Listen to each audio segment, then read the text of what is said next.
Well, I think that what we do is very impulsive, especially what we do on stage. You know, it's things happen that are based on just that particular moment. Our show is a combination of pieces that we have rehearsed, which include blank spots during which anything can happen. And the things that happen are based on what happened to you that day when you woke up, or what happened on your way to the show, or what the audience is doing, or something like that. So the whole environment that I live in is part of the impulse that creates the music. Well, did your schooling have any effect on your way of thinking or musical thinking? Yes, my schooling had a great effect on my musical thinking. Positive, negative? It was all negative. Well, you were very avant-garde, at least the American way, when you performed your bicycle concerto.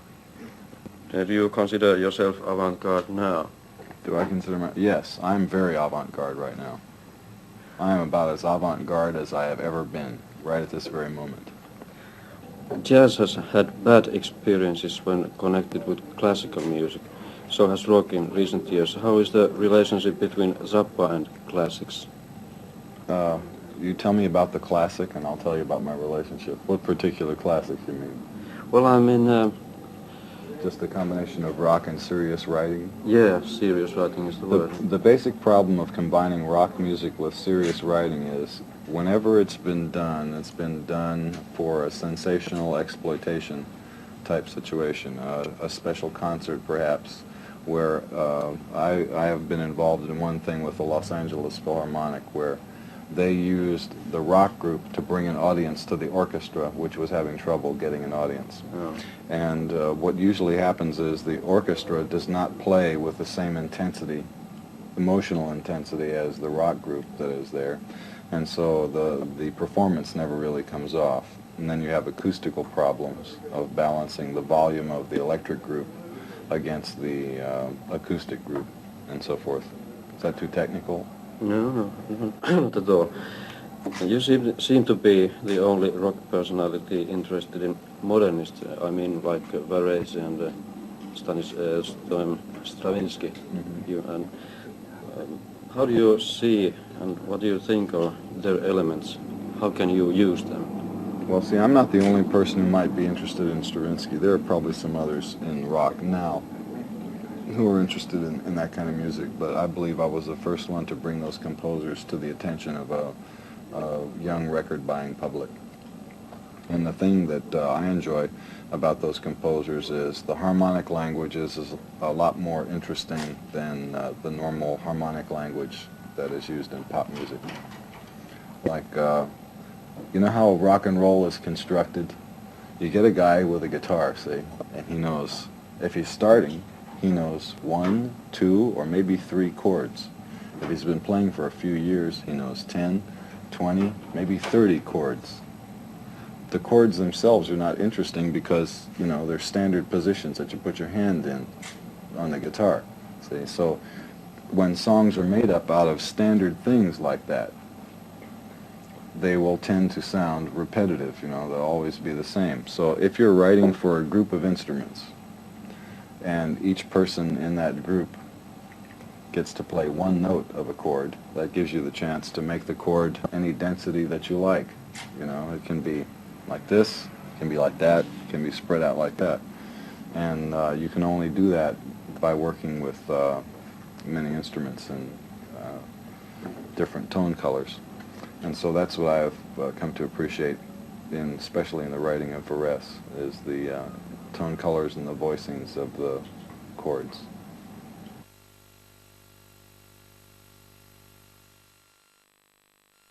How did you find the first mothers? They were working in a beer bar called the Broadside in Pomona, California. Did they play anything? Did they play anything? Yes, I mean instruments. Oh yes. Well, they were playing instruments at the time. See, I got a phone call from Ray Collins, who is the lead singer from this group. Now, I had worked with Ray several times on records in '63, and he was working in this band at this bar, and they had a guitar player, and Ray and the guitar player had a fist fight, and he beat the guitar player up, and they didn't have a guitar player, so they called me and asked me to come down and substitute.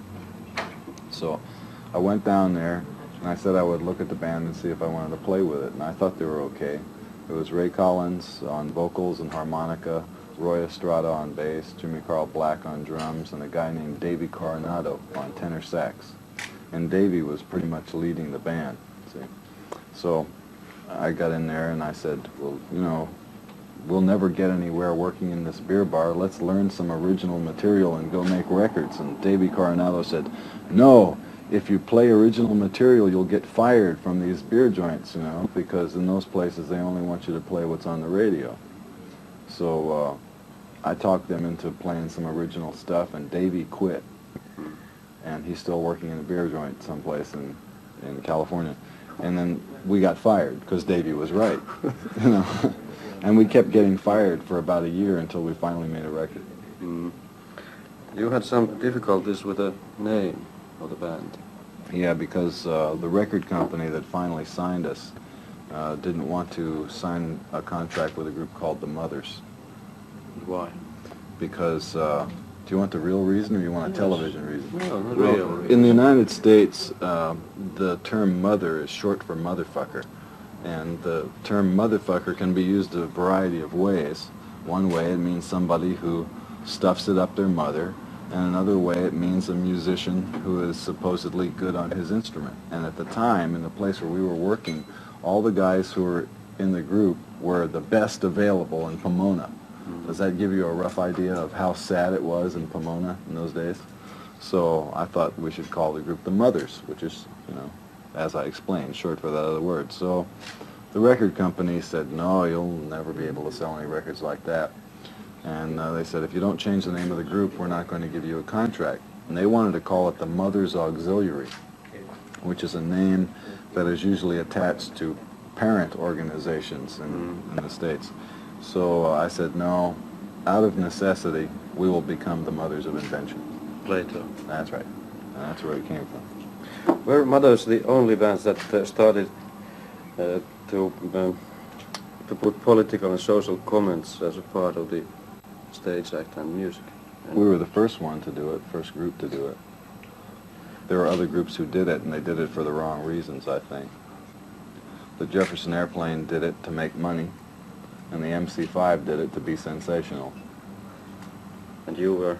We just did it because, as a matter of fact, most of the rest of the guys in the group didn't want to do it. I had many arguments with Ray Collins, who was the lead singer of the group, about the lyrics to the songs. He didn't want to say those things, you know. Does Zappa music sell better now than 5 or 6 years ago? It sells faster.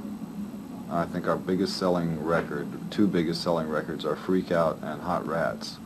Freak Out because it's been available for almost 10 years, and Hot Rats because it sells steadily month after month and has sold a large quantity of records over a long period of time. The last two LPs sold fast but did not sell as much as the others. Do you think that your public has grown up to understand your music better than? Well, I should think that after 10 years that they would get used to it a little bit more. You know, I don't know whether they understand it better, but it's not so shocking to them to see some of the things that we do. Music that you play, is it heavily scored, or is it largely built around pre-arranged patterns? 50% of the things that we play are completely scored out, up to and including all the beats that the drums are supposed to play. And inside of those scored pieces, there are spaces left open for instrumental improvisation, much as you would in a normal jazz context. And the rest of the show is pieces that are either so simple that you wouldn't bother to write them down, and you just hum them to the other musicians and they would pick it up, or else they're completely improvised. We try during each show to improvise one piece 100%. To get musicians to play this sort of material, do you find it difficult at all? It's one of the hardest things I ever had to do. Why? Because they're not used to reading scores? No, you can always find musicians who can read, and there are plenty of very good reading musicians around, but the people that I like to find have to have these requisites. One, a sense of humor. Two, extreme musical ability in a legitimate sense. They should be able to manipulate their instrument with a great deal of proficiency and be able to read music, because that saves time in learning how to play the stuff. And they also have to be able to feel some sort of blues roots, because most of the stuff that I've written, no matter how weird or complicated it might sound on top, it has some sort of rhythm and blues lurking in the background. And if the musician doesn't have some sort of appreciation of that kind of music, then the performance doesn't come off right. What sort of blues, you say blues roots, what sort of blues musicians have interested you? Well, my three favorite guitar players of all time are Johnny Guitar Watson, Guitar Slim, and Clarence Gatemouth Brown. And my favorite blues singers are Little Willie John and Howlin' Wolf and Muddy Waters and Lightnin' Slim. With albums like Live at the Fillmore and Just Another Band from LA, have you ever had any censorship problems with what's on the albums? Well, the history of the Mothers of Invention has been fraught with censorship problems, and these result when somebody has been employed by somebody else to determine what's best for the public at large, which I think is just a terrible job for anybody to have to live up to. But the first company that we were signed with, MGM Verve, did some bad things to our albums, just randomly chopping things out that they didn't understand. That if they couldn't understand something, they presumed it to be obscene, so they would cut it out. And that spoiled a lot of the work that we did for that label. So then we changed to a special deal with WEA, and we haven't had any censorship problems with them until I got to Australia and went to a press conference yesterday, and during the press conference they were playing some of our albums, and I noticed that the Uncle Meat album had been censored, and they're not supposed to do that. Shouldn't be done. I also heard that the Australian release of the soundtrack for 200 Motels has also been censored. And just to give you an idea of the type of censorship that you're involved in, the only other countries in the world where 200 Motels have been censored are Spain, Portugal, and Brazil. So you people are in trouble. You got to get rid of this censorship stuff. It's not going to do you any good at all. The stories in those particular two albums, are they real stories? They're all true. Even the bit about the gremlin? That's true. The gremlin is true, yeah. And the mud shark story? The mud shark story is true. For those of you who don't know what these stories are, you'll have to get the album and find out what he's talking about. If you do know, they're true. Really was a mud shark. There still are mud sharks. We have actually gone fishing for mud sharks ourselves at that same hotel. Not only that, I have an interview on tape with the, he was the desk clerk at this place. It's called the Edgewater Inn in Seattle, Washington. And I interviewed this man and asked him technical questions about how many mud sharks they find per week in the beds, and who uses mud sharks and what do they use them for, and his answers were sort of amazing, because I presumed that sexual activities involving a large, rough-surfaced fish is a sort of a thing that only a rock and roll group would get into. But he says, no, that regular straight-life tourists also use mud sharks here at the hotel. With material for pieces like the Mud Shark and Billy the Mountain and that, they just come out of your day-to-day living and people you meet and that? Yeah, well, I think that everybody who writes songs must extract what the text of his song from some personal experience. And it just so happens that the way I live my life and the people that I know give me access to types of experiences that are unusual by some standards. So I just write them down and try and share them with other people who may be interested in sharing those unusual experiences, because maybe they don't have time to go to the Edgewater Inn and have fun with a mud shark. So it's like helping the shut-ins, What first turned you on to the idea of the music that you started with Hot Rats, the Hot Rats album? Well, up until that time, the main drawback that I could see with most of the Mothers albums prior to the Hot Rats album was the fact that the rhythm section didn't really get off the ground. Jimmy Carl Black was okay as a drummer, and Art Tripp was okay as a drummer, and Billy Monday was okay as a drummer, but none of them were really, hard driving, make you really want to tap your foot.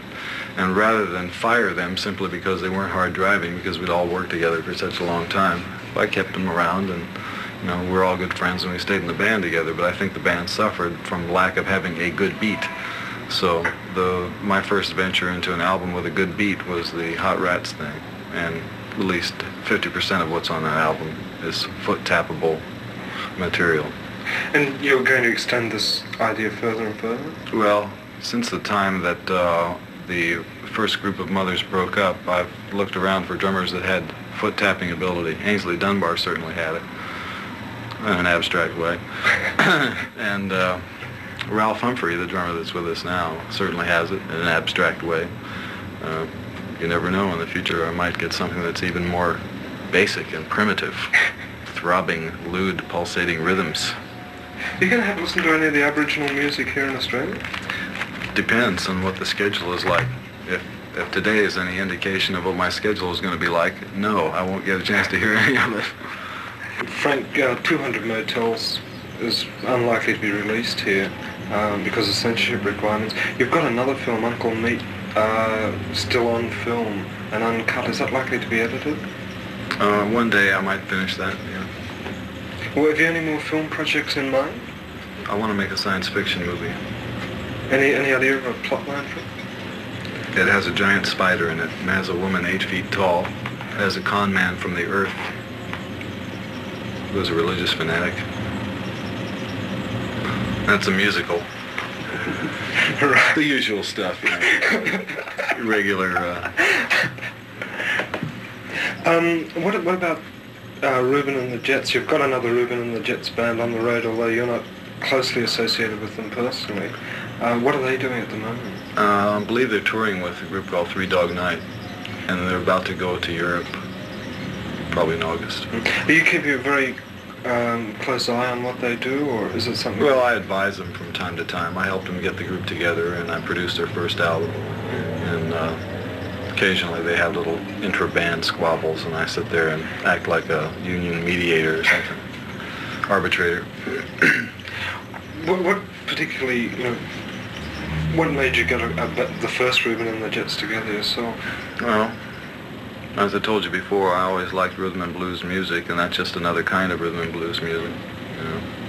Did you? There was some reportage around that you were getting it together in an attempt to make a commercial success out of your music.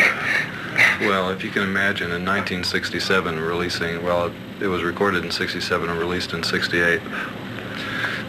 If you can imagine releasing an album like that and seriously thinking that that was going to be commercial, you'd see the humor in that statement. You don't get very much airplay on top 40 stations. You don't get any at all as far in Australia, and I wouldn't imagine you get terribly much overseas. Is commercial success important to you other than making enough money to do what you want to do? Well, commercial success represents two things. One, it represents dollars and cents, and two, it represents reaching a large audience. The dollars and cents I'm comfortable with right now because I managed to make enough from the concert tours and so forth, publishing, to pay for the equipment that I use and to pay the people who are making the music. But the problem about reaching a larger audience is it's important to me because more people know my face from a poster or from doing an interview on television or radio or magazine than have ever heard the albums or have ever seen the group live. You know, so it makes you wonder. I'm famous, but most people don't even know what I do. Zappa and the Mothers of Invention took 60s rock and roll through a whole lot of mutations. You were responsible for what then was called the underground in the 1960s. You were part of that formation of that whole thing that was happening then. Now in the 1980s in music, it's very much above ground. It's changed a whole lot, hasn't it? Well, it's changed, but I don't know what you mean by underground and above ground. What commodity are we talking about that is above the ground and under the ground? You're talking about explicit sexual lyrics in rock records in we'll particular? talk about that. No, that's not what I'm talking about. Actually, that's part of it. No, part of what you offered and the Mothers of Invention offered was an alternative to the Monkees and the Turtles. Well, you know, surprising to find out that there is actually an alternative to the Monkees and the Turtles. And of course, once the Turtles joined the Mothers of Invention, it became obvious that they could do both. But there's not too much alternative to the stuff that is being broadcast today. This is what I was going to ask you, is that now you see that radio has changed dramatically in the last, even in the last 10 years. There's not as much outlet for creativity on the radio. Here's what happened. Here's radio history, okay? Rock and roll is what, 35 years old, something like that, 40 years old maybe. A few guys played shows that were 1 or 2 hours long on certain days of the week, playing certain types of records. It started off like that, and then grew and grew and grew until entire station formats were dedicated to rock, but it was AM. And it became incredibly corrupt, and people were being handed cash to play certain records, and certain people became stars and other people became busboys, irrelevant of what the musical merits were. If you paid off, you got to be a star. And so then they had payola scandals. Somewhere in the 60s, somebody says, well, let's put some of this on FM, which was generally reserved for that mysterious signal that enters the dentist office when you're not looking. And on FM, you could do it in stereo. So since there weren't that many people listening, and there wasn't that much pressure, the FM stations were very creative. You were involved in some of that, and you could play what you wanted, and you could make an art form out of your own broadcast. Every day you had the challenge of putting together something different and unusual, and the audience would like it. Okay, this turned into big business. As more people bought FM receivers, then people said, hey, this could be another AM only in stereo. So they bought FM stations, and FM then became AM in stereo. Same freeze-dried formula. Somewhere along the line, the $100 bill stuffed into the sleeve of the 45 RPM record was replaced with the syndrome of the bag of cocaine or a big bag of marijuana, and somebody got the job done. That doesn't happen so much anymore. They're back to cash money. Payola's right there again. And that's the history of rock and roll. When I knew that we were going to be talking, I sat back and I listened to Freak Out. I listened to a lot of the early Zappa and the Mother stuff. Surprisingly, it wears very well. You'd think it would be dated 19 years later, and it's not. Trouble Coming Every Day, Who Are the Brain Police? These tunes wear very well. They're very topical today in what's going on out there. Well, yesterday, or was it the day before, was the 20th anniversary of the Watts riots in Los Angeles. And there are people in Watts making speeches on some of the various spots where some of the events in the song I described, you know, like the woman getting machine gunned from her seat and all the rest of that stuff. They're on the spot in Watts trying to make people remember what that big race riot was all about. And at the time that that album was recorded, it sold about 40,000 copies, tops, and nobody paid any attention to it. But over the years, it has managed to sell volumes and volumes. Unfortunately, the MGM record company lost track of all of their records. They had a fire, then they had a flood, and they couldn't really tell how many of those things they actually sold. We had to take them to court to find out some of these things, and you know, that's the way it goes with record companies. You've had a bad time with record companies, I mean, between MGM and Warner Bros. And CBS, who I'm suing now. That first album that you had, Freak Out, it cost $21,000 to produce, which was an enormous amount of money in those days. That's right. What about the cost of producing record albums? I mean, that $21,000 wouldn't buy you a week single. in recording. Yeah, maybe. Yeah, well, in those days, the average rock album cost about $6,000 to $8,000 because the average rock album consisted of your hit single plus 9 or 10 other filler tunes that you recorded as quickly as possible, stuck a glossy photo on the cover with some paisley crap around it and stamped it out, and there it was. That was a rock album. But Freak Out was done in a different way. It was a concept album, and things had to fit together and so on and so forth. Even at $21,000, which was a startling budget for that time, the record company resisted spending it because, you know, nobody ever spent that, and they didn't want to set a precedent. So when we did our second album, they forced us to a budget which was $10,000 or $11,000. And literally threw us out of the studio at a certain point. You know, your vocals aren't done? Okay, too bad. Out. Zip, like that. And that's one of the reasons why I have my own record company now. Barking Pumpkin Records is your record company. You've got a plethora of new releases that have come out in the last couple of years on that label. Can we clarify? I stopped counting at about 42 record albums that you have. Am I close? Yeah, it's around 45 now. Around 45. Yeah. That's legitimate, and bootlegs are maybe close to 100. Lots of Zappa bootlegs. Yeah. Lots of Zappa bootlegs. A lot of people who have listened to your music over the years, even those of us who have grown up, perhaps think that you know, there's a generation gap, which I can see doesn't exist. I saw you on TV one time on I believe it was a Tom Snyder show. You did with Arthur Fiedler. And here is Zappa and Arthur Fiedler, and I'm seeing a lot of common ground between you guys. Yeah, well, there's something else happened on that show that I'd like to make a comment about.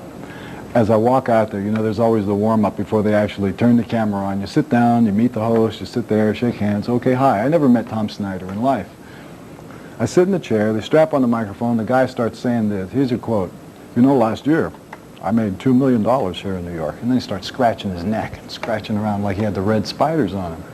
Okay, that's what he wants to tell me. That's the first words out of his mouth. Okay, I'll accept that. So we do the interview, and he goes, well, Frank, what about these groupies? And, you know, that kind of crap. So a few weeks later, I did an interview with a newspaper in Chicago, and I told the same story. And then a little while after that, when the newspaper article came out, he opened his show by taking this newspaper and twisting it and throwing it away.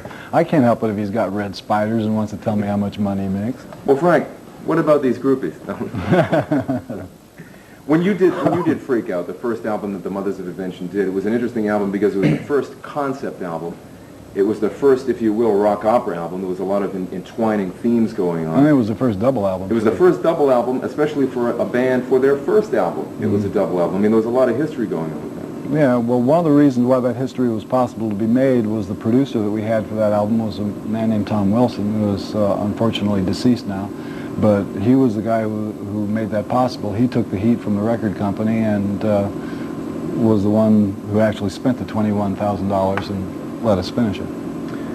With your film 200 Motels, you did some things in that movie that almost we would expect from the Beatles to see. There was a lot of surrealism. You shot the movie on video, you transferred it to film footage. You did things that were almost Beatlesque in 1971. At this point in time, the Beatles were defunct. They weren't even together anymore. Ringo had a cameo performance in the movie. Well, he had a more than cameo performance in the movie. Ringo played me. And as far as some of the things that were done, it was the first time they were done. That was the first feature-length motion picture shot on videotape and then transferred to film. The technical effects that were in there are the precursor of maybe 70% of the technical effects that you'll see on MTV or any kind of video channel now. And they were done with experimental hooking up of mundane equipment that was available at that time. At that time, the video editing itself had to be done manually. They didn't even have computers like a CMX to edit the video together. I had to edit that film in video form, standing up in an area that was about as wide from here to there. It was like a trailer, ice-cold room. A mark with a magic marker on the edge of the tape, and then back up 10 seconds from that, and then push the button on 2 machines, and then it would roll in and hope that it locked, okay? And every edit in that film was done that way. And then it was transferred to 35 millimeter, and the soundtrack was synchronized, the sweeteners were added, sound effects and so forth, and it was done. And when it first played in Los Angeles, there were technical people from the motion picture industry there at the screening, certainly not because they wanted to see a rock movie, but they were walking up to the screen to see whether they could see any video lines in it.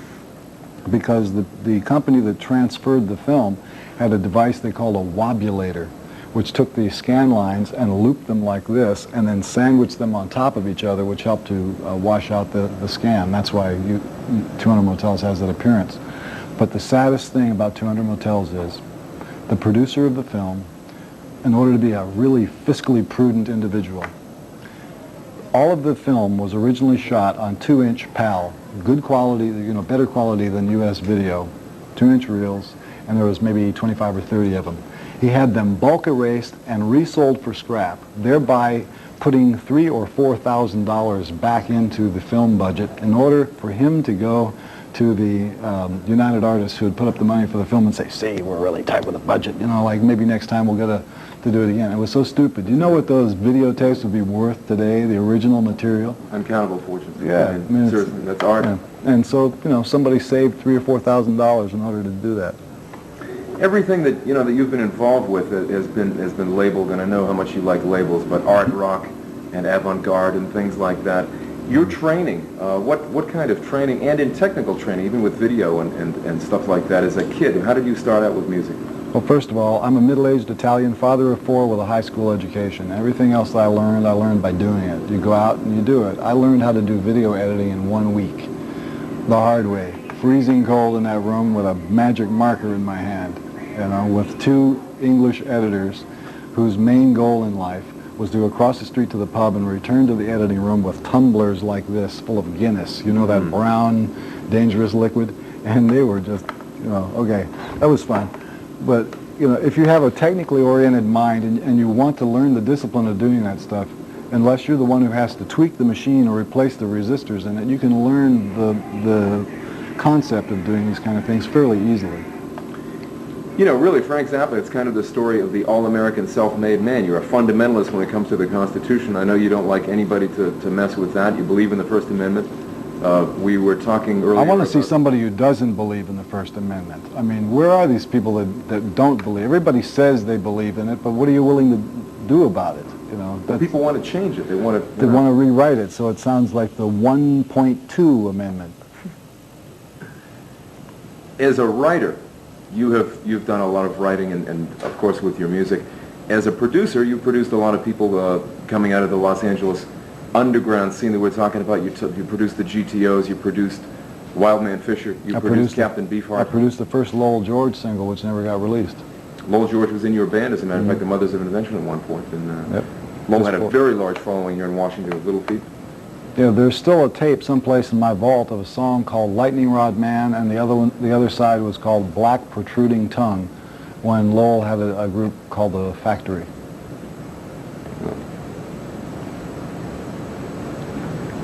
As a musician, it's not just rock for you. It's like operas like Billy the Mountain and projects like that.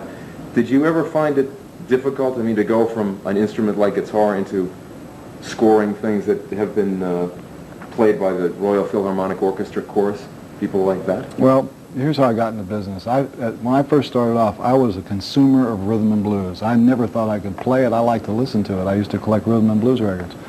But while I was doing that, I was writing chamber music and writing orchestral music. I started writing that when I was 14. I didn't write a rock and roll song until I was in my 20s. And I wrote all this music and sent it to orchestras. Nobody would play it. So I figured if I'm writing music, I better write in a medium where I can get a musician to play it. I remember taking one of my compositions to the guy who was then the conductor of the Baltimore Symphony. His name was Massimo Freccia. And I was so young, you know, he looked at me like, you know, how can you possibly be a composer? And was giving me this quiz as we're walking down the street. What's the lowest note on a bassoon? Well, B flat. You know, I mean, it's hard to convince somebody if you don't look like you're from a university or something that you can write music. So I just said, and went out and did something else. How many fingers am I holding up? When you left Warner Brothers Records, it seems that you got more creative. When Shake Your Booty came out, it seems that your return to your satire and your scope seemed to be, you get back to some of that that you had started out with again. It seems to inspire you when you left Warner Brothers Records, and you... It would inspire you, too, if you had been with that company for 8 years, I'll tell you. But the real thing that determines the character of each album is who's on it. Because certain bands have certain types of things that they do well and certain types of things that they do badly, and you can't take a band that is specializing in one sort of thing and make them do something else. For example, you couldn't get the band that had Mark and Howard from the Turtles to look or sound like the band that had Ruth Underwood and George Duke. It's two different worlds. Well, it's the same idea of the music. You want to have a different medium of expression. So some people like one era of the albums over the others, and some people hate them all, and that's fine. They should be free to do that. With 45 albums, I think there's something for everybody with Frank Zappa's music. Well, I think so, but the problem is getting it out to the public, because since today, in order to really have exposure on the radio, you do have to pay off, and I refuse to do it. And the other thing that you have to do is play the MTV ball game, and you know, up to a certain point, I'll cooperate with MTV. I'll do interviews for them, and you know, I've been on there before. But it's the whole ethic of selling music via picture, where ultimately the picture is the most important thing you're selling. You don't listen to the song anymore. You're looking at the girl's legs getting out of the car, her butt going up and down like that. And, you know, can you really see her tits through the thing? You know, that's what that has turned into, and it's got nothing to do with the song. And after you've watched some of those promos, the saturation point comes after maybe 6 or 7 viewings, and if you're just listening to a record, you can listen to a record hundreds of times because the appreciation is on a different level. And my field is music. I like to write music, and that's what I'm interested in. So the audience for what I do is probably shriveling up like a prune, but you know, that's tough tuckus. I'm not going to change my tactics in order to do something else. If you like it, it's there, and if you don't like it, go do something else. Again, the technology that you're using with your music, you're recording digitally. You're doing the state-of-the-art recording with Barking Pumpkin Records right now. Yeah, well, if you're going to make a record, why not do it the best way that it's possible to do it? I think that a person who spends the money on the record has worked hard enough for the $8 or whatever it is that he's spending on the album, so show him a good time. I've been listening to your music for 20 years and watched it pretty carefully. You are a purveyor of the music business. I mean, you know what's going on, what's happening. What do you see happening in the future? What do you see 10 years down the line? Well, it depends on who wins this censorship business that's going on. You know, one way, here I'll give you the bleakest outlook, okay? Let's say that these deranged housewives of Washington, D.C. succeed in prodding the Congress or whatever into enacting legislation that opens the door for the type of censorship that you would have in the Soviet Union. You know, Pravda Rock. It has to be state approved, and it has to have that kind of aroma that makes it look and smell like something really Christian. And they would do things like this. They would get the foot in the door, and then they would say, this is not enough, we must go directly to the root of the problem. And do you know what the root of the problem is? The root of the problem is the alphabet itself. Certain letters, then certain words could not then be formed. And we would have this new approved Christian alphabet with about 6 or 7 consonants in it. You wouldn't even be able to spell Jesus Christ with this new alphabet. Then they would go directly to the numbers that we all use when we're adjusting our little bank books and so forth. And they would say, there are 4 numbers here that are suggested. There's one that looks like a hole, and there's another one that's sticking straight up. They've got to go. And those 2 that fit together, one that looks like it's upside down against the other one, which we can't say, they've got to go. So now you fix the alphabet and you fix the number system. Now we're going to work on the national bird. Now the eagle is okay, but he's an endangered species. We're going to go for the ostrich. The ostrich represents the way things really are. When the ostrich gets scared, it sticks its head in the ground, it sticks its ass up in the air, and it quakes a little bit. Okay? That'll be the new American national bird. Now the flag. The red is too racy, the blue is too deep, and the white is too hard to keep clean. We're going to do away with that. It's going to be beige. It doesn't offend anybody, and it looks great as wallpaper on a Marriott. This is the bleakest outlook. Yeah, and the best is, we'll say, look, let's be reasonable about this. Sex is good for you. It's a natural function. There is no reason to think that a person shouldn't know about how his own body works at the earliest possible age. Just because you know about intercourse, masturbation, or any of that doesn't mean you have to go out and do it when you're 5 years old, okay? It doesn't hurt to know. Why keep people ignorant? The more you know, the happier you're going to be, all right? So don't be afraid of words that make you think about sex. You're not going to die from it. You're not going to go to hell from it. You could die from it if you get AIDS, of course. The government's got something to do with that. They ought to spend a little bit more money on it, but, you know, the good outlook would be people will say, this is unrealistic, it's overblown, it is cotton candy news, and they would just forget it. But that's not going to happen, because America has gone too far to the right to just say, okay, I think this is a mistake. While we're on the subject of America, when I was growing up in the 1950s, I grew up in suburban Massachusetts outside of Boston. You could drive a couple of hours one way up into New Hampshire, or you could drive down to New York, and the countryside looked remarkably different when you were in different areas. Things looked different. And now, here we are in the 1980s, with the burger franchises and things like that. Everything looks remarkably the same. Well, you know, is this related to the check-writing nincompoops that you refer to? I think that it's a reflection of the attitude of the times. People today are, in a way, mentally more like the people of the 50s because they're so very conformist. They're so afraid of what's going on that they don't want to take the risk of being an individual. Everybody, when they go home, they go, oh, no, I'm not tired of acting like that.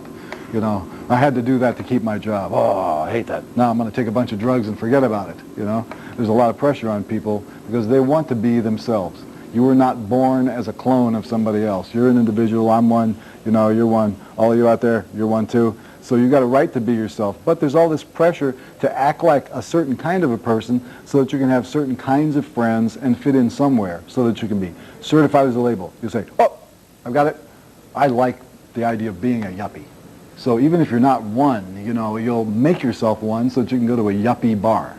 And then when yuppies don't want to be called yuppies anymore, you'll turn into whatever they turn into. You got to have that stuff going for you. I mean, it's a waste of time. What do you think about the way people categorize music nowadays? Is it useful or necessary? Yeah, I guess it is necessary For whom? for people who don't know anything about music.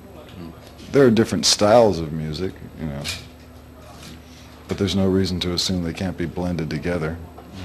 Well, how did you get interested in all kind of political and social features about which things you started to make records and so on?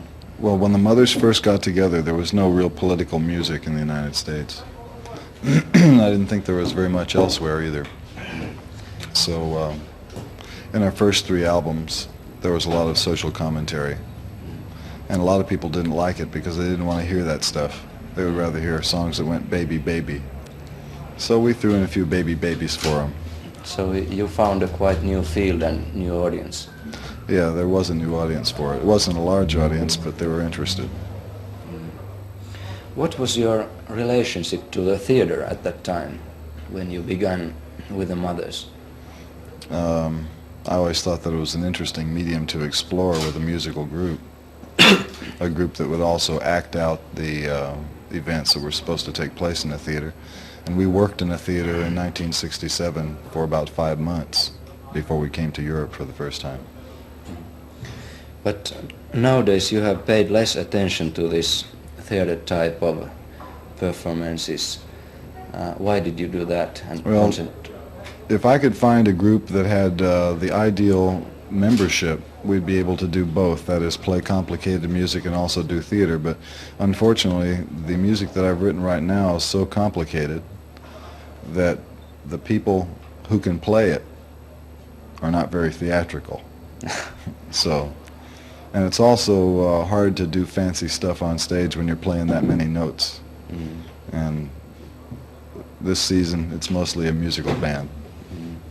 Well, have you decided to leave those political and socially critical things totally? No, not necessarily. I'd say that the commentary is still there in the music. What would be the most interesting topic right at this moment if you would like to make something political again? Well, there are plenty of obvious topics, but that's the problem, you know, that when you start thinking about social commentary or political lyrics, you can't do anything subtle. You always have to do something really obvious, you know, and then that's no challenge.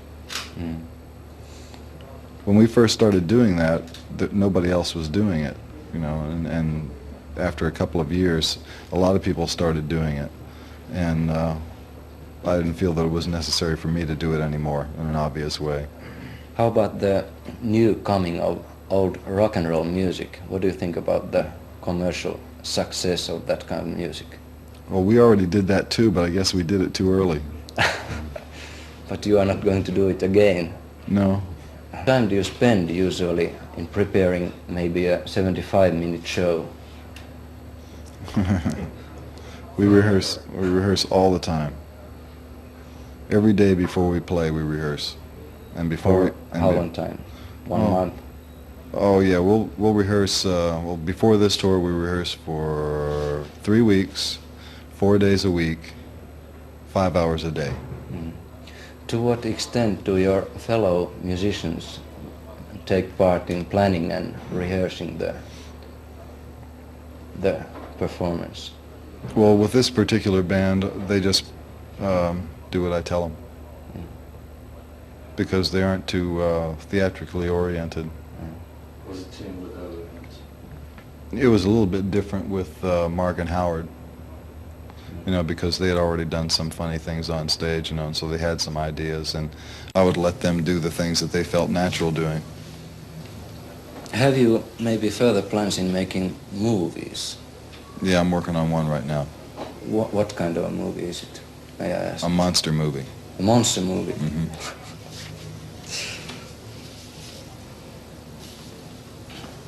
And are you maybe going to make experiments with a larger musical works like Lumpy Gravy, for instance? One day. It's very expensive. And it's also very hard to get cooperation from large numbers of musicians. Have you ever been invited to the White House, and if you have, would you go? I have not been invited, but if I was invited, I would go. You would? Sure I would. Wouldn't you? I would. Wouldn't you go in there just to go, come on? Sure. Just to walk in there and say, what am I doing here? That's the silliest thing I ever heard of. Okay. Thanks a lot. Okay. I'm going to throw something at you and see what picture goes through your mind. Jimi Hendrix.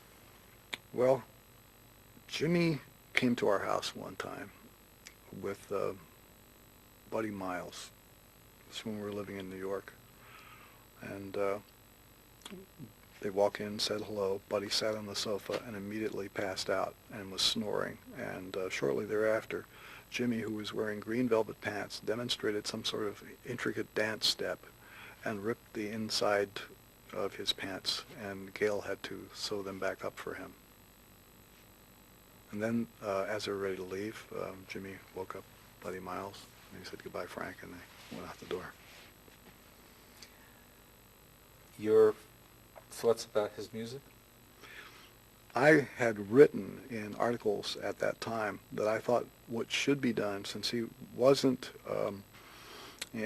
musically literate, he couldn't write it down himself, that he should be put in some sort of working relationship with somebody who could write his ideas and have them scored for instruments other than the electric guitar. And I think that would have been something worthwhile to do, but he was too busy doing other things to ever sit down and take that approach. UFOs. I saw one once. I think they're out there. What they are, I don't know. Something's out there? Well, I believe that something is out there. I think that those things that you see in the sky are only one small manifestation of a whole wide range of phenomena that people haven't properly named or have attributed the wrong source to. To automatically assume that everything is the work of an extraterrestrial intelligence, I think, would be a mistake. To automatically assume that things that you can't understand are supernatural occurrences, I think that's a mistake. I think that because physics as a science is so imperfect, that we may discover eventually that some of the more baffling things that we experience as phenomenon will later be described in very precise terms using tools which we don't have now, but which will be developed later to give more rational explanations for stuff that is too scary. Should we be reaching to connect to other planets, other civilizations, other beings? I think that the idea of space exploration is worthwhile, but I think that to pursue it just because we want to connect with a race of superior beings with this, superior intellect who will then come down and bestow wisdom on this particular race is a mistake. If there is such a species out there, if they really were smart, they wouldn't have anything to do with us. Because the only thing that the human species can do perfectly is make a mess out of stuff. I mean, it's so easy for anything that is a human organism to just cause destruction because we have this ability to invent destructive things and on a scale that no animal or other organism would be able to do. We can project the worst part of our nature over such vast areas because we have the ability to do that. So I should think that if we ever connected with a superior intelligence someplace, he would probably do the rest of the universe a favor by blotting out all human life on this planet as quickly as possible before we get so skillful that we can spread the bad things that we do to other environments. So maybe the best thing is to find these people, because we'll spend a lot of money and we'll go out there and we'll get the superior intelligence and think that he's going to help us out, and he will, just by blowing us up. 1969, Man on the Moon. I watched that. I watched the Man on the Moon on a little screen this big on this cheesy little TV set in my kitchen, you know, and the picture was bad enough if you saw it on a good set, but you can imagine what it looked like on this little thing. But it was still very exciting. I thought it was great that we were able to do it. And it's unfortunate that all the governmental policies that we are reaping today have put this country into an economic state where it is not likely we are going to experience anything, any scientific extravaganza of that magnitude for a long time to come. You know, Man on the Moon costs a lot of money, but it did put a lot of people to work, and it did make the country feel special for a minute. I thought it was a good thing. NASA now is, for the first time, talking about sending civilians, journalists, and others into space, non-astronauts. The Japanese actually just went up with the Soviets. Could you see yourself in that role? No, because I don't like being nauseous. And when I think of space flight, the only thing I think of is nausea. I would rather watch it on television. Woodstock. A lot of mud. There was a lot of mud at Woodstock. We were invited to play there. We turned it down. I thought that it was fabulous that it occurred. I think that it was an important social event in the social history of the United States. It was important. Musically, phooey. The Beatles. They were okay. I mean, I was never as big a Beatle fan as a Rolling Stone fan. I thought that the Rolling Stones were more entertaining for me because of the rhythm and blues basis of what they did. Lenny Bruce. I liked Lenny. He was, we worked a concert with him at the Fillmore East in the 60s. We were his opening act. And I remember meeting him in the front of the theater before the show, and I asked him to sign my draft card. And he says, "Sign it, I won't even touch it." The Peace Corps. I think the Peace Corps is a good idea. Do you ever have any idea of going? No. I'm not the outdoor type. Okay. How about in general, the 60s scene in L.A.? Well, the 60s scene in LA was interesting from a sociological standpoint because it took so long for the rest of the world to discover what was going on here. There had been what was described as a freak scene in Los Angeles established for well over a year before there was any national coverage that something was going on here that was very different than even San Francisco or any place else in the country. It was special. And the driving force behind this particular sociological development was a guy named Vito, who was a painter-sculptor, who was the, let's call him the boss of, let's call it a cult, of people who were just weird and liked to be weird and would dress weird, and every night they would go out and they would dance weird. And people looked at it and said, well, that's pretty weird. I think I'll do that too. And it just kept growing and growing. Vito was in his 60s then, and he was out just flailing all over the place every night. And I came in from Cucamonga, which is where I was living before I moved to Hollywood, and saw this and went, whoa, this is definitely quite unique.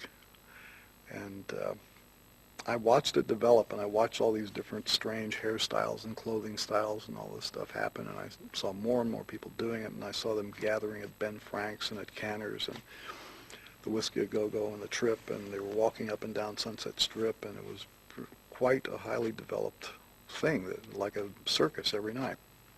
Finally, a year and a half later, it was either Time or Newsweek did an article on unisex hairdos, and had a photograph of a guy that we knew as Beetle Bob, eventually to become known as Buffalo Bob, who had a kind of Prince Valiant haircut and wore velvet jackets, and they had a photograph of him, and it was like this shocking thing that a man had hair that looked sort of unisex. And that's, you know, the first time that I know of that there was any national coverage, that there was anything going on in Hollywood. And eventually the real estate developers of Hollywood put an end to it.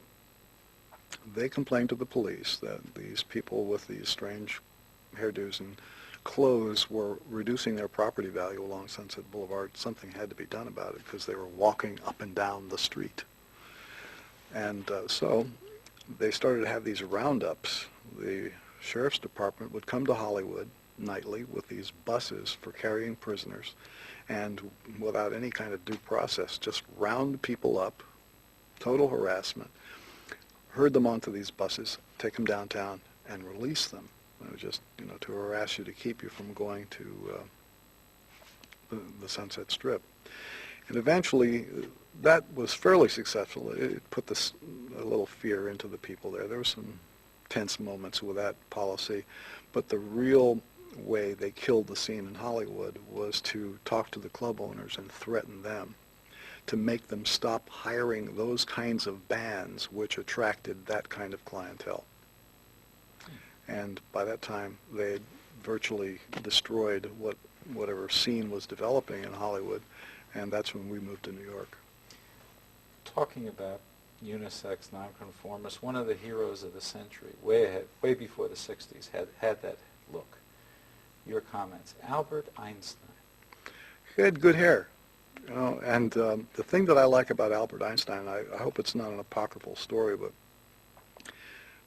he liked the television show that I liked, which was Time for Beanie. I heard the story that he left an important meeting at one time telling the people that he had to go watch Time for Beanie. And I hope that's true. Well, we know for a fact that he also loved the character and connected with Sid Caesar to tell him. Actually, Oppenheimer told Sid Caesar that Einstein loved the professor. Do you remember the character? No. You remember Sid Caesar's professor? No. That's a fact. So Einstein did like television, so maybe it's not apocryphal. Oh, I wonder whether he watched wrestling then. I wonder. Well, 1964, if you would talk a little bit about the Mothers. What do you want me to say? I don't know. How did it happen? I got a phone call from a guy that I'd done some recording with in the past named Ray Collins. He was working with a bar band at a club in Pomona called the Broadside, and he had a fist fight with their guitar player, and they needed a substitute guitar player for a job on the weekend. And so I was the substitute, and I went down there and played. It was basically dance music, Louie Louie and Midnight Hour and all that kind of stuff. And I kind of liked the band and suggested that if we were to learn some original material, that it would be possible, theoretically possible, to make a record. And the guy who was the leader of the band was a sax player named Davey Coronado. And he said, no, don't do that, because if you play original material, you can't work these jobs in these bars anymore. I mean, that was the fact, because musicians in this area that they referred to as the Inland Empire were used only as jukebox function to make people drink this bad beer that they served there.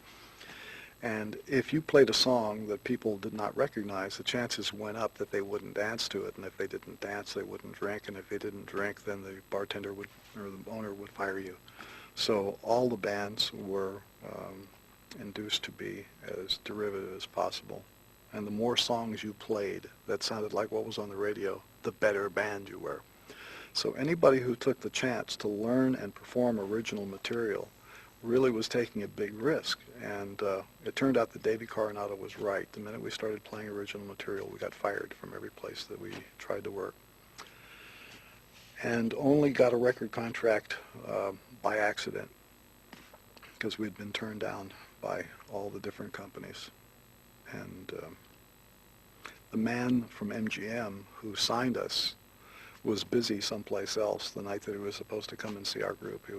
He had some girl sitting on his lap at a club down the street, and our manager kind of dragged him by the ear down to the Whiskey A Go-Go where we were playing, and said, just listen just for a moment. So that's all he did. He listened for a moment. He said, okay, we'll give him $2,500 and we'll sign him. And he had no idea what we really did, because he walked in while we were playing a boogie and left before we did anything weird. So you can imagine how shocked he was when I think the first tune that we recorded when we made the Freak Out album was Any Way the Wind Blows, or something easy.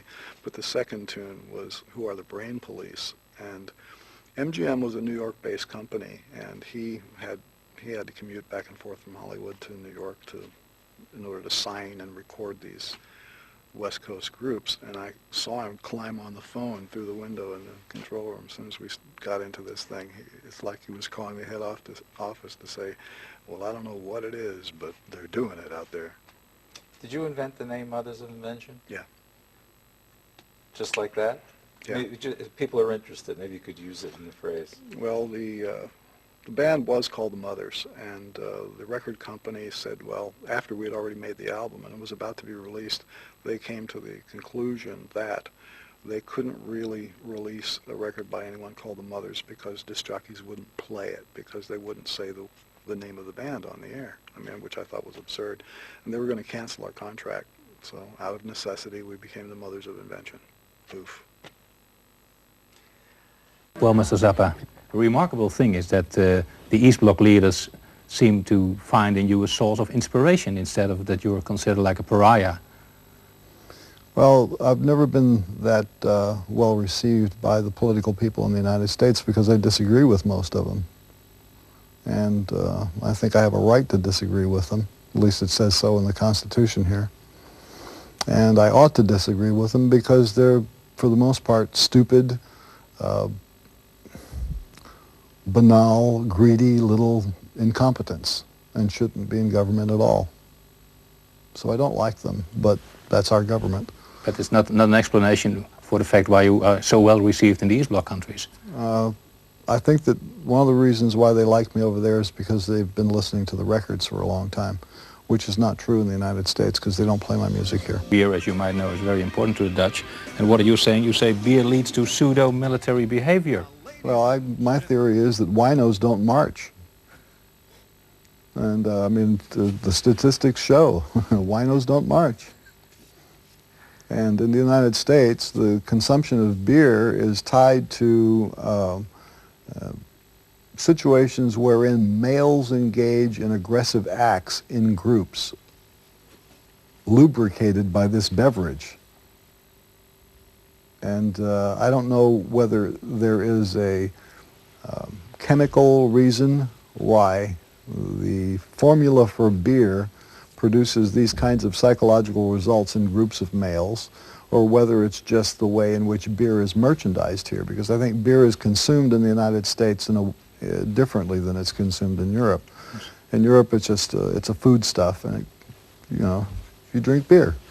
Here, drinking beer is a special social activity because the concept of it has been described for you in music and pictures, in commercials year after year. And you see a certain lifestyle manifested for how you are supposed to behave when you drink beer. How is that? Well, you have to enjoy sports. You have to hang out with members of your own sex and slap them on the back while you're drinking it, usually on Friday night in crowded places that are sort of dimly lit. And when you drink the right kind of beer, you're rewarded by the presence of a girl with a large chest who will like you better because you drank a certain brand of beer, and you're a more exciting person because you drink beer, and you're more rugged, and these are all the things that should make you want to drink beer. And I think that besides the psychological wrapper that's been put around the idea of consuming beer, there's a strong possibility that the formula of beer induces yeast growth in the body, and the yeast can have some effect on the way your brain works. It's just like those beer commercials. Expectations like what? Well, that a perfect girl will love you because you are such a wonderful person. First of all, you're not a wonderful person. Secondly, there are no perfect girls. And thirdly, you're not going to get together. Yes. And then, of course, if you do, you will break up, and then it will be very sad, and there'll be a song about that, and that song will tell you how to behave when you break up. And then, since there is no real sex education in this country. You have Ruth Westheimer, haven't you? Yeah, I mean Dr. Ruth. Well, I don't think she's on anymore. Her task is over? Everyone knows what to do now. Well, basically, I think her answer to everything was just jerk off and it'll be fine. But, you know, I could have told you that. But you weren't asked to do it. No. For you, So you can take that from Dr. Ruth because she's a doctor, she's a Ruth, and she has, you know, a heavy accent, which makes her sound, you know, like she knows what Reliable. she's talking about. Yeah, so I mean, if you just turn to somebody and say, you got a problem, go jerk off, then that doesn't always convince people that you have the answer. But if you say it... It sounds quite reliable. Well, I think it's practical, but, you know, you can't build a television series out of that. A red thread in this book is that you often say that you haven't been treated seriously enough by the Americans. We always have the impression that by the Europeans you've been treated very seriously. I don't know whether that's true. First of all, I don't think it is important to be treated seriously. I think seriousness itself is something that's to be laughed at. But at the same time, the way in which what I do is observed and consumed in the United States is totally out of proportion to what I actually do. And what do you do actually? Thanks very much.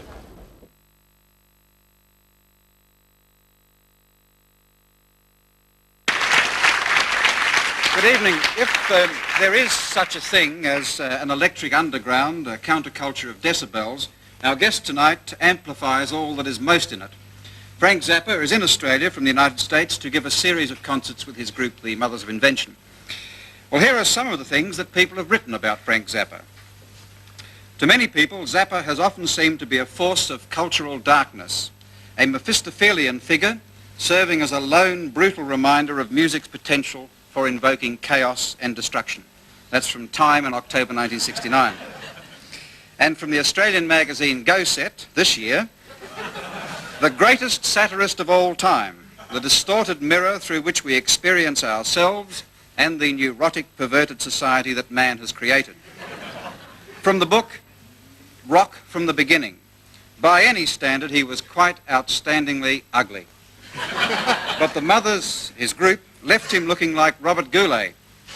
Bearded and gross and filthy, entirely obscene, they were the classic New Yorker cartoon of beatniks brought to life. And finally, I was never a hippie, always a freak, but never a hippie. Frank Zappa on Frank Zappa. Well, what does it all add up to? What is Frank Zappa about? And what is the rock music counterculture all about? Does it have a political message? Is it revolution? Or is it just fun, inspiration, and a lot of money? Frank Zappa is about music, and that part can't easily be put into words. But here's a taste from the titles of some of his records. Freak Out, We're Only in It for the Money, Burnt Weenie Sandwich, Uncle Meat, Hot Rats. Well, it's hardly Tin Pan Alley, but just what is it really? Frank, during the past few days, I've been reading some of the things that you've said about the rock scene, and you've said quite a lot, it seems to me. And one article in Life magazine in June 1968, I thought perhaps was the best indication of what your thinking is. One of the things you said there is this: rock is a necessary element of contemporary society. And you said there, not that rock is just enjoyable or fun, but it's necessary. What do you mean by necessary? I think that it's a necessary outlet for the type of energy that people in the adolescent age range have to... Hello? A little feedback there. You have to have some release for that energy as you're growing up. You said more than that. You said it has all the answers to what your mother and father won't tell you. You seem to be talking about the generation. I was talking specifically about certain lyrics that happened in certain songs between the 50s and the 60s. Mm-hmm. And that's no longer true? Well, there are some things, well, for one thing, some mothers and fathers today are saying some things that you might want to listen to. There's always that small category. But there are still songs where you can pick up information that you wouldn't normally get in school. You also said to deny rock music its place in the society was to deny sexuality. You're saying that rock is predominantly about youth and sexuality. Well, you're taking those quotes a little bit out of context because they were talking mainly about the function of rhythm and blues lyrics during the 50s. And that was a much more sexually inhibited time, and certain rhythm and blues records had explicit lyrics. And it was the only pop music form where you could hear things that talked about body functions in a specific way. and even though they talked around it sometimes, but you knew what the information was all about. And when they weren't offering sex education in high schools, and when you couldn't have access easily to information that would explain some phenomenons that you might be experiencing in your own body, you could get that information from records sometimes. But all that's in the past, you're saying? Well, it's not so necessary anymore because the sexual standards in the United States have changed to the point where gratification is easier to obtain, and there's more widespread information about the uses of those organs that provide the gratification, so you don't need to find that out so much from a record. And consequently, the information that's being transmitted in the lyrics of most of the records now deals with the phenomenon that you experience if you're using drugs. So that's what one of the changes that I've seen in lyrics. Do you ascribe any political revolutionary implications to rock? And that's using a fairly narrow definition of politics. Well, tell me what your narrow definition Well, is. I'm cutting out drugs and sex. Well, what are you including? Why I ask it is it seems to me that to ascribe any political significance to rock is to fall victim to a sort of Hollywood mentality that suggests that there can't even be political change without musical accompaniment. Oh, no, that's not true. I think that rock, in some ways, describes the mood of that mass of the population that listens to the music and that selects the music that identifies with most as being the most popular. And so by judging which records are the most popular, you can gain some kind of marketing concept of what the mentality is of the audience. Right, so it's an indicator. What does the scene look like now when you've got groups like the Osmonds, the Jackson 5, dishing up this sort of trite stuff at the moment? But see, there's always been groups like the Osmonds and the Jackson 5 and the Beatles and everybody else all down the line within the framework of formula radio. But they're getting younger. Where would it all end? What, the groups or the audience for the groups? The groups, I guess the audiences too, since they're traditionally a couple of years younger. Well, when you have a situation where radio is controlled strictly on the basis of how much money the sponsors can make from buying time on the air, and the station has to present ratings to the sponsor which show that they have the largest audience, and when they do research and find out that the thing that people want to hear most is the Osmond Brothers and whatever else, that shows you something about the mentality of the audience. Doesn't show you their age, though. Yes, yeah. But there are stations that cater to various age groups in the United States. I don't know what your radio scene is here, but in the United States they have rock stations, they have FM jazz type stations, they have classical stations, they have middle of the road stations, and each one caters to a particular audience. And if you study the programming on each one of those types of stations, it'll give you information about the mentality of the people who ascribe to it. Frank, you were saying before that you saw part of what you were trying to do as being able to play the sort of music for mass audiences that the old jazz blues musos used to play for much smaller ones, or the same sort of experimental stuff. Do you feel at all that there's a sort of block in the way society conditions people to hear music that means that you're in fact always going to have a very minority audience that can overcome that block? Well, the only way that we're really going to be able to reach a large audience is by giving that large audience a chance to hear what we do. In the United States, we don't get our records played on the air very much, and I think in Australia, the number of times that any of our works get played on the air here is so minuscule you might as well not even mention it. So that's the first stumbling block to reaching a large audience is just letting them hear what we do rather than hear about it by word of mouth. Yeah, but the only other thing you can do is play it for them in a concert situation. But the normal, the sort of straight and teeny bopper type reaction to Frank Zappa is, that's not music, that's just sort of loud noises. And it seems that the society is built into people. They've learnt how to listen to music, right? And it seems as though you've got to take almost a consciousness leap to get to the point where Zappa really means something to you. Well, all I can say is I play the kind of music I like to play. It amuses me to stand up there and do what I do. It feels good to play guitar. I like to do what I'm doing. If there's somebody else that likes doing it, I'm pleased to do it for them. And the more people that I can do it for, the happier I'll be. But if they don't like it, there are plenty of other types of music that are being presented for the same purpose, to get them off in an entertainment type way. So sure, but as a musician, you've been coming out with albums like Freak Out, which is another side of you. which seems to be sending up the whole system as such. Well, you have to consider that a lot of people think that there's serious music, and there's comedy music, and then there's cowboy music, and there's other kind of music and like that. And I think there's music, and there's physical activity, and there's concepts, and there's sociology, and it goes on and on. And when I compose a piece, all those things are involved in the same thing. You have to consider that any piece of music that's written on paper or prescribed, you know, a set piece, is going to sound different each time a different group of musicians play it. And so as I construct things for the musicians that I'm working with, I take their personalities into consideration and build that into the music. You said that you are using the techniques of Madison Avenue to change the whole country around painlessly. That was in 1968. Is this campaign still going? I never said that. Oh, if you're relying on quotes extracted from interviews, you're in trouble. I've written 2 pieces for publication, one in Life, one in the Hi-Fi and Stereo Review, piece about Edgar Varese. Most of the rest of the interviews that I've done over the past 7 or 8 years have been pretty badly misquoted or badly transcribed from tapes, and so sometimes things that get perpetuated, like for instance, there was one thing that was in a Rolling Stone interview where a guy spent 5 hours with me interviewing me and wound up taking an article. He took other people's articles and took chunks out of it from other papers and stuck it in there and combined it with a bio that was passed out for tours by the office. So, you know, tell me what I was supposed to say again. Oh, you were supposed to have said, I want to use the techniques of Madison Avenue to change the whole country around painlessly. I don't talk that way. Well then, I'll tell you, my experience in advertising is this. I used to do national advertising for a greeting card company in California, and I was also a freelance commercial artist, and I did some ads for the First National Bank of Ontario, California, and I never worked in Madison Avenue, and I was never employed by an advertising agency, and the advertising that I'm talking about is things on a small scale like that I've personally experienced. However, I am aware of the psychological techniques that can be used by advertising agencies.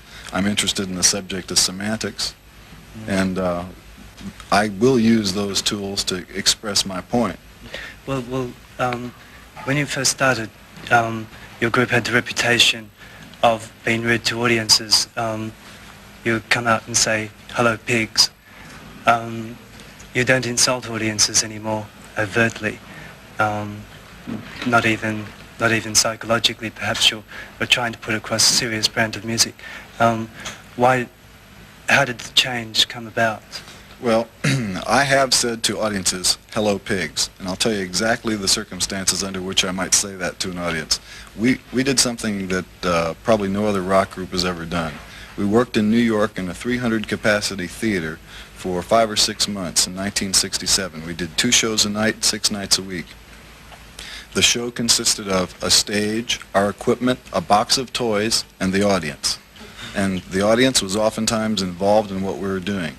The audience that came to see us was basically a tourist-type audience or kids from the outskirts of the city who would come into town to get drunk, to get wasted, to get laid, to get whatever, and we were like a circus peep show on this particular street in Greenwich Village. And so they would come in there and they would behave like pigs, and I would say, "Hello, pigs," and you know what they would do? They would love it. They loved every minute of it. And there were regular people that would come back night after night to see the shows. And one of these, to give you an idea of the type of audience, the characters that would come in, so one kid, I think he saw about 30 of the shows and saved all the ticket stubs. And after we finished our run there, he came and he showed me his whole stash of stubs. But he used to come in, and he always wanted to get up onto the stage. And what he wanted to do was come up and grab the microphone while I was singing and grab it and scream at the top of his lungs and then collapse on the stage. And then he wanted me to spit Coca-Cola all over him. And so I said, "Sure, come on, do it." You know, he did it 3 or 4 times. You know, he came in, every time I saw him in the audience, I go, It sounds almost like a sexual perversion. The music you're playing on this Australian tour isn't what some people would call rock and roll or rock. Are you broadening the scope of your music to try and embrace other cultural groupings? You mean, am I playing things that are not rock and roll in order to attract an audience that is not a rock and roll audience? Yeah, basically.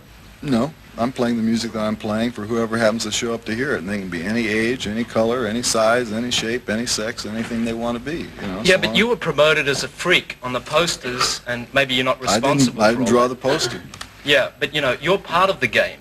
You come out here as a performer. Yeah. You've got a promotions man. You've got a big record company which is distributing your records. You're part of the system. Well, not exactly. No, what you're trying to tell me is that I set these people up by saying that I was a freak and come see this freak and then I stand there and be normal? Yeah. No, that's not true at all. First of all, I had nothing whatsoever to do with any Australian promotion. All I did was get off an airplane, go through customs, check into a hotel, and start playing concerts. All right, well, then it appears that you're just a musician, right? That you don't care what the system's doing to you. No, I do care, you know, but what am I supposed to do? Go out and personally tear down every poster that looks like that over there? But John, Frank, how would you set about explaining the values of the drug culture to people who have a pathological fear of the use of narcotics? Well, I'm not part of the drug culture because I don't take drugs, but I can identify with some of the reasons why people are forced to live their lives that way. And they're just under pressure. They feel they're misunderstood in one way or another, and they look for a physical gratification from from chemical substances that change the way their bodies feel and change their attitudes for certain periods of time. They give them escape. What is it that seeks them to need this physical gratification? Well, if they felt comfortable in their environment the way it was, you know, in real life, then they probably wouldn't need the escape. It's the same thing with people who drink to an excess, who need to relieve the tension of their existence. You know, it's just a different chemical combination, that's all. And yet, you know, it seems that the sorts of changes that are taking place in the American drug scene, you know, as more and more hard dope starts hitting people, seems to be reflected in a hell of a lot of rock music. It seems to be getting harsher, you know, and more broken up. Well, as you know, more complex, possibly. Well, I don't know about that, but I think that as a drug goes on the charts, so to speak, as cocaine becomes more popular in the United States, certain groups who know the commercial value of speaking of trends will write songs that deal with the subject of cocaine, and they'll sell some records because other people who are using cocaine will identify with that thing as being part of their experience. And people who want to be cool and appear, right. Yeah, right. Yeah. So I've been struck by the number of Jesus freaks who seem to be cured drug addicts. Do you see this as any sort of logical progression?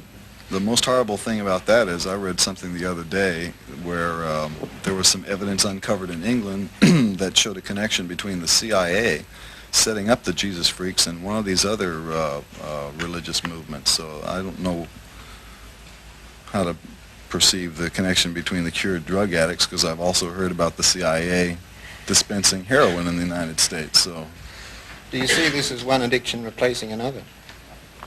I see it as something pretty strange. I don't... Yeah, you could look at it as an addiction replacing an addiction. Yeah, but is the relationship, say, of the Jesus freaks to their God any different to the relationship of, say, groupies to you? Well, I knew somebody would wind up sticking groupies in there someplace, but... You wrote a lot about them in your Life article in 1968. Well, I think that it was about time that somebody did start discussing groupies, because prior to that time it was a sociological phenomenon that had existed in the pop world. It's been existing for years and years, and nobody even said anything about it. And I was the first one to put it in print. Well, can I just quote what you did say? You said, they make the ultimate gesture of worship, human sacrifice. Even a program of ill repute in this regard, like Monday Conference, wouldn't be as male sexist as that. Gesture of worship, human sacrifice? But that is exactly what happens. That's all right. So all you have to do is describe what's happening. I'm describing a phenomenon. Why should you call it sexist? You said it's one of the most amazingly beautiful products of the sexual revolution. Why beautiful? Well, you'd have to go on the road and check it out a few times. But what's the serious answer to it? That's the serious answer to it. You can't really discuss groupies from an armchair position unless you go out there and have some experience with groupies from a performer to groupie relationship. See, They're the only values that matter, the relationship between the performer and the groupie. no, I didn't say I mean, that at all. Well, you seem to be saying that. I mean, you know, what about members of society who are neither performers nor groupies? Are they allowed to have a view about it? Well, first of all, you have to consider that every profession has its equivalent of a groupie. There are girls who are attracted to people who work in every profession. And so, it just so happens that pop music has a name for them, groupies. But there are girls more of that- them. Also has more of them. Well, yes. You said earlier that you felt that in the 50s and 60s that the younger audiences were more sexually inhibited. Do you feel that with this less sexually inhibited audience that you're providing some kind of a service to your groupies? Yes, in some ways, sure. But I think that we're a very bad choice of groups to be discussing groupies about, because the incidence of swooning girls associated with the mothers of invention, by virtue of the type of program that we play and the type of thing that we do, we don't attract groupies in the style, number, or attitude that most normal pop groups do. We don't have screaming teenage girls out there. Our audience, actually, from statistics, is basically male between the ages of 15 and 18 from a middle-class background. Do you feel that the whole groupie scene is there are parts of it that are very sophisticated? There was an exhibition last year in New York of two groupies who of plaster casts of their trophies, so-called. Do you consider that the groupies can be an art form? Well, I like people, and I take them for what they are. I think that there are some groupies who are interesting, and there are other groupies who are really boring, and there are other groupies who are fun, and there are groupies who are this and that, and they're just, the reason you classify them as groupies is because they present themselves in a groupie situation. In other words, boop, there they are in a dressing room, for instance. There's actually a lot of rock groups who play serious groupies anymore. They have friends, and the groupie syndrome seems to be centered around people like David Cassidy, the Osmonds, the Jackson 5. The less sophisticated audiences do the less sophisticated things for their rock groups. Well, the term groupie only comes up when somebody's doing an interview like this and they extract it out of a thing, because for the public at large it's a mysterious sort of sexually titillating issue to throw in on the side. That's incredible, isn't it? Because the name itself has been around for something like 5 years. Yeah, at least that. Well, you do have friends. You meet nice people when you go out on the road. And a lot of them happen to be girls. Is there anyone in the audience now who'd like to raise anything? No? Too late? Right. It's a big chance. Make it quick, please. Complete control of your artistic output now. What? You obviously have complete control of your artistic output at the moment on record. Could I ask you to what extent you think somebody at the beginning should compromise their art, such as it is, for the sake of getting public recognition? As little as possible. I wanted to ask you whether you were misquoted the other day by, excuse me, one of the few underground papers in Australia, Digger, and I'm not connected with it, when you said that you were worried, or words to this effect, you were worried about not having made a cent out of the Zappa poster showing you on a toilet seat. No, I didn't say I was worried. I just mentioned that in passing because they were asking about the origins of the poster, and I went through the process of explaining the copyright laws and so forth. And that's to inform people that I did not sit on a toilet in the hopes of selling millions of posters worldwide to earn my living from that. I play music, and unfortunately, more people know my face. I think it must have been a misquote again, because it certainly emphasized the fact that what seemed to worry you was the fact that you weren't getting any money out of it. And why I brought that up was because it seems to me that you're in a false position here, and that a lot of us are in a false position here tonight, because you're being sort of foisted upon a middle-class audience as a revolutionary. You're not. Neither that's are been we. knocked on the head, that's for sure. Well, I think so, Bob. But I think your questions have only accentuated the sort of middle-class prejudices that people have about the rock scene. Using that slave what I film was clip. doing, I was asking the questions that people really ask. Not dummy questions, but dinkum questions. No, You they're may not like dinkum them. questions. You may not like them, but they're How real. do you know they're dinkum questions? Now, Ask the audience. Okay, and if we've answered, if Frank Zappa has answered to the best of his ability some, that's good. That's a net gain, isn't it? But he's an individual. You're putting him up as a rock idol, you know. Look, everyone's an individual. Everyone's special. Everyone's a rock idol? No. If we worked on that basis, we would never have anybody on Monday Conference. Everyone's special. Not only rock stars, everyone's special. But don't make people what they're not, you know. Anyone else, sir? Yes. You approve of, there's a lot of musicians coming out these days who make a great thing of their musical virtuosity, especially in guitars, people like John McLaughlin, who I think is most famous for his just ability to move his fingers fast. Do you approve of that, or do you prefer in guitarists just a tasteful playing? Well, I'm impressed by both. You know, anybody who can move his fingers that fast is certainly entitled to some credit. You know? But I would rather listen to somebody who surprises me, because the ability to play scales up and down an instrument, whatever that instrument is, fast you can go, is something that you can practice forever and ever and just develop manual skill. But in order to play something that just surprises you out of your chair, now that's a little bit harder to do. Not too many people. One of the points about John McLaughlin is his religious thing, though. I'm sure I'll come make it short, though. Yes, it's that he's using music to convey his religious beliefs. Is this a valid use of rock and roll?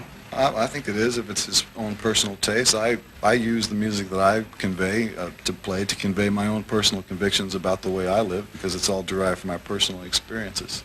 So I guess it's fair. Do you ever see yourself coming back to something quite so verbally oriented as the Fillmore album? Oh yeah, it's always possible. I just do whatever I feel like at the time. The next album that we're putting out is it's all vocals except for 2 songs. Why did that album happen just at that particular time? Which, the Fillmore album? Yeah. It happened because there we were on stage at the Fillmore and we played it, and I thought it was good and we put it out right away. Anyone else from the panel? Yeah, I was going to ask you a question. What you thought of groups like Alice Cooper, who, you know, they've kind of got very famous now, and they started off doing a lot of very sadistic acts, like killing chickens, things like that on stage. Do you think that the audience has come along to see them kind of... Well, there's one act where Alice Cooper cut his head off. At least they thought it was Alice Cooper's head that was decapitated, but fortunately it wasn't. Do you think the audience has come along to see a show, to be entertained, or they come along for an outlet for their aggression because they're frightened by the kind of increasing level of violence in society? Both. Definitely both. Mm. And the fact that they are entertained by that is pretty unfortunate. Mm. Do you feel that the popularity of hard rock music with young girls is a result of the fact that their aggressiveness, particularly their sexual aggressiveness, has been suppressed in society? Yes. Thank you. Do you think that rock is going to become so complicated, as your music is very complex now, that it's going to lose its audience? No, I don't think that there are too many groups that are going to go in the direction that we go in, because they can't really, you know, it's easier for them to stomp it out, because I think more people, statistically, would rather hear it stomped out. And so it's not very tempting to put together something complicated when it's more fun to stomp it out. Well, do you think that people going back to the primitive thing are also going to lose their audience because of the increasing sophistication of some of the band? There will always be an audience for stomping it out music.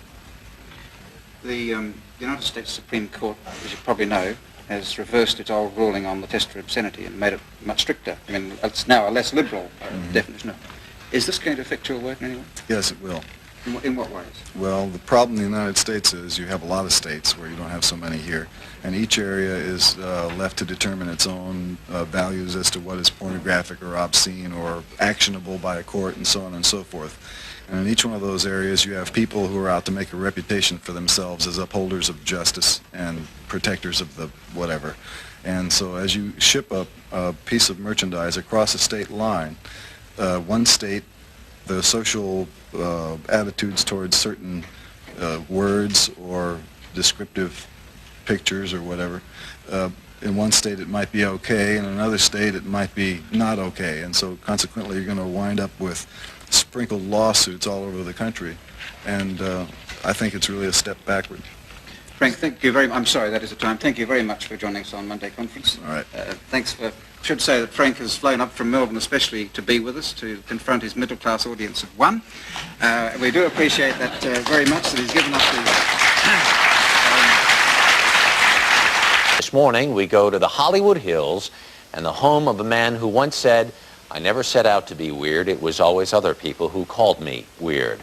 A man who was the embodiment of the 60s, dubbed the Rasputin of rock and roll. This morning we are at home with Frank Zappa. Frank Vincent Zappa, the oldest of 4 children, was born 48 years ago in Baltimore, Maryland, to Francis and Rose Marie Zappa, who were of Sicilian, Greek, Arab, and French descent. Frank was a sickly young boy, and so the Zappas went west in search of a healthier climate and settled in Lancaster, California, where Frank formed his first band, the Blackouts. By 1966, the Mothers of Invention was born. The band set out on an uncharted musical course. In 1967, he married Gail Sloatman. They're still married. They have 4 children, Moon Unit, Dweezil, Amit, and Diva.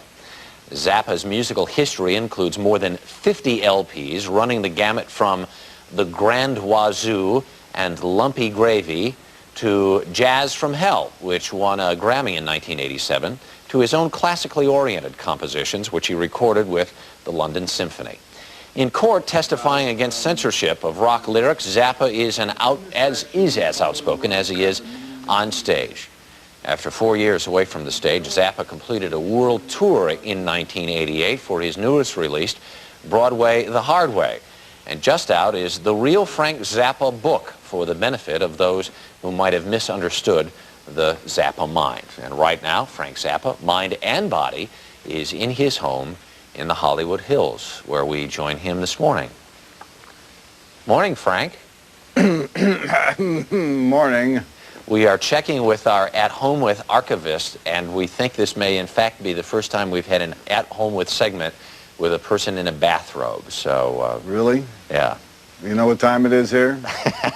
You want to see me in a suit and tie at this hour of the morning? What part of your house are we in right now? We're sitting in the basement. And is this somebody has suggested this is your video room? Well, there's video equipment in here. I review tapes in here. There's a bunch of videotapes around the room, and usually I do all the interviews in this room. Yeah. What do you watch? Do you watch TV ever? Sure, I like to watch the news, and I like to watch C-SPAN. C-SPAN? Yeah.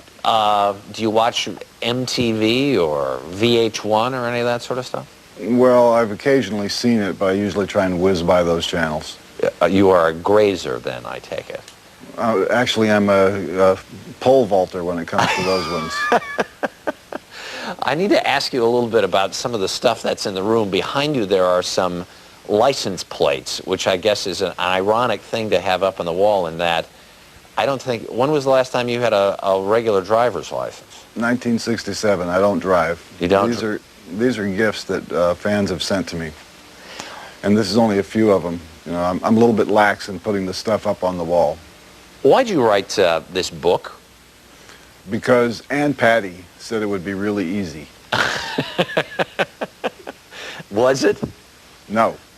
And so what was it like to do it then? Well, the part, see, when she told me it was going to be easy, Peter Occhio Grosso was going to do these interviews, and, you know, I just talk into a tape recorder, and then he was going to go away, and I would have a book. But after the tapes were transcribed and I saw the way it looked, it just didn't sound like me on paper, so I went into a little room with a word processor, and 3 months later I had rewritten the book. Is this sort of the truth about Frank Zappa? I mean, is this as kind of an attempt to demythologize, take the myth out of yourself? Taking the myth out of myself? No, I've tried to take the myth out of myself regularly over the last 25 years, but the real reason for doing the book is not the biographical stuff in the front, it's the little essays in the back. As I look around the room behind you there's a huge caricature, and it says something, Honker Home Video. What's that? That's another one of our little cottage industries that we operate out of the house and out of a warehouse in the San Fernando Valley. You are really quite an entrepreneur. I guess if people think of you in terms of being out of the mainstream, you really are in the mainstream in a lot of ways, and the way you sort of conduct your business. Well, I think it's mainstream and maybe even trendy today to be entrepreneurial. It's something else to stick with it and manage to earn a living from it, and that's one of the interesting things about my career, is that doing things which are a little bit off the wall, I've managed to earn a living. Is it important to you to have control of all of that stuff yourself? Sure, because who else is going to take care of it? Nobody else would care about it. Can you get records made in this day and age? Can Frank Zappa could Frank Zappa make a record for a big commercial record company and get it promoted? Well, that's just a matter of cash and payoffs, actually. But I can make any kind of record that I want. I have my own record company, and then that company is distributed through Capitol. But the deal that I have with them involves no promotion. They don't do anything but press it and ship it out and then collect from the retailers. You got a Grammy for Jazz from Hell.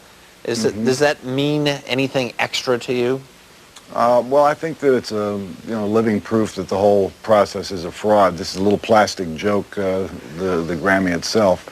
I got it for a song called Jazz from Hell, which I'm convinced nobody has ever heard. And I don't know why they gave me a Grammy for this song. It was the most obscure track on a CD called Jazz from Hell. Frank Zappa, we're visiting with in the Hollywood Hills this morning. We will return and talk some more in just a bit. It's 15 minutes before the hour. Hollywood Hills and our visit at home with rock performer and composer Frank Zappa. We're in a different part of the house.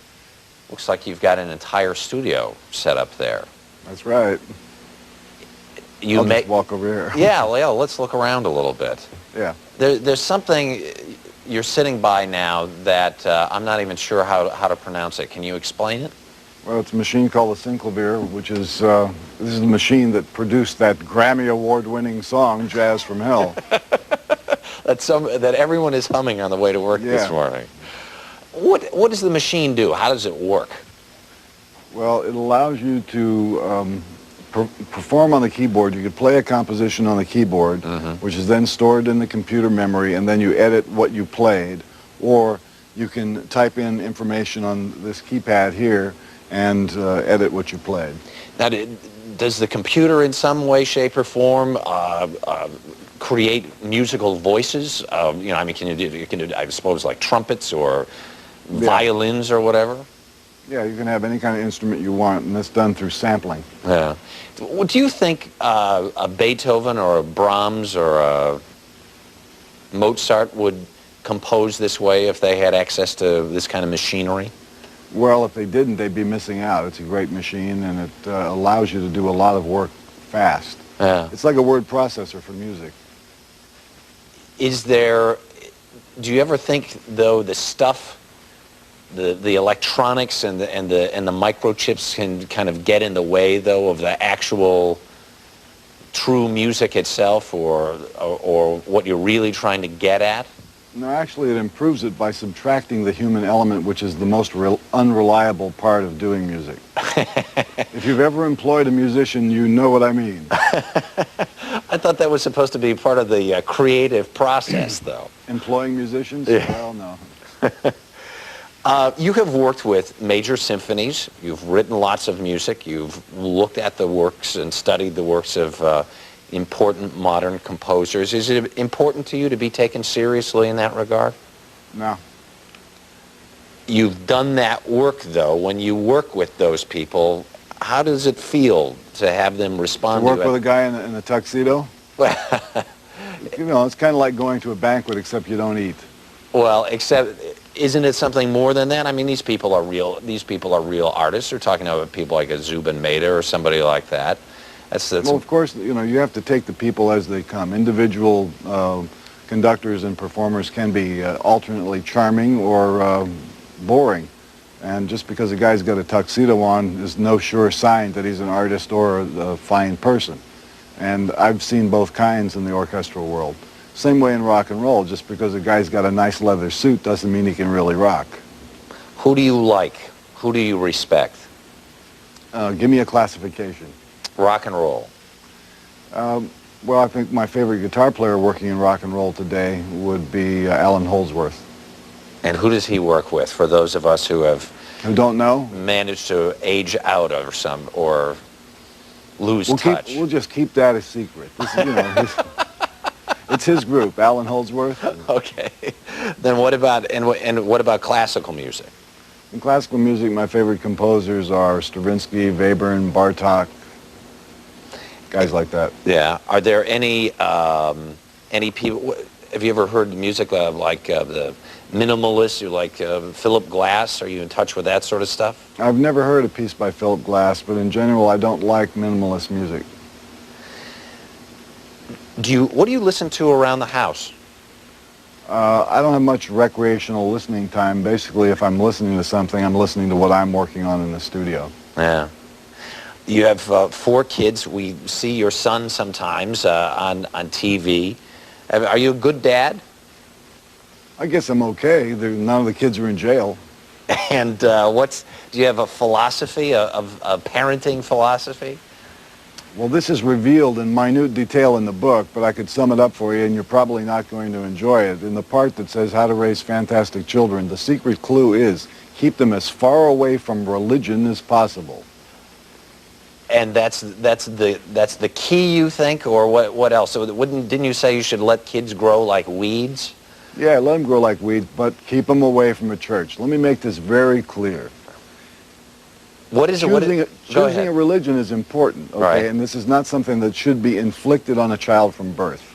And I think that if you let a child choose which way he wants to go, which religion or no religion or whatever he wants to do, that decision should be made by the child at the point where the child has enough data to make that decision. Do you think you want your kids to grow up to be musicians? If they want to. I think my daughter, the youngest daughter, is probably going to be more interested in mathematics. Frank Zappa, thanks so much for letting us come into your home and visit with you this morning. Okay, Harry, see ya. Take care.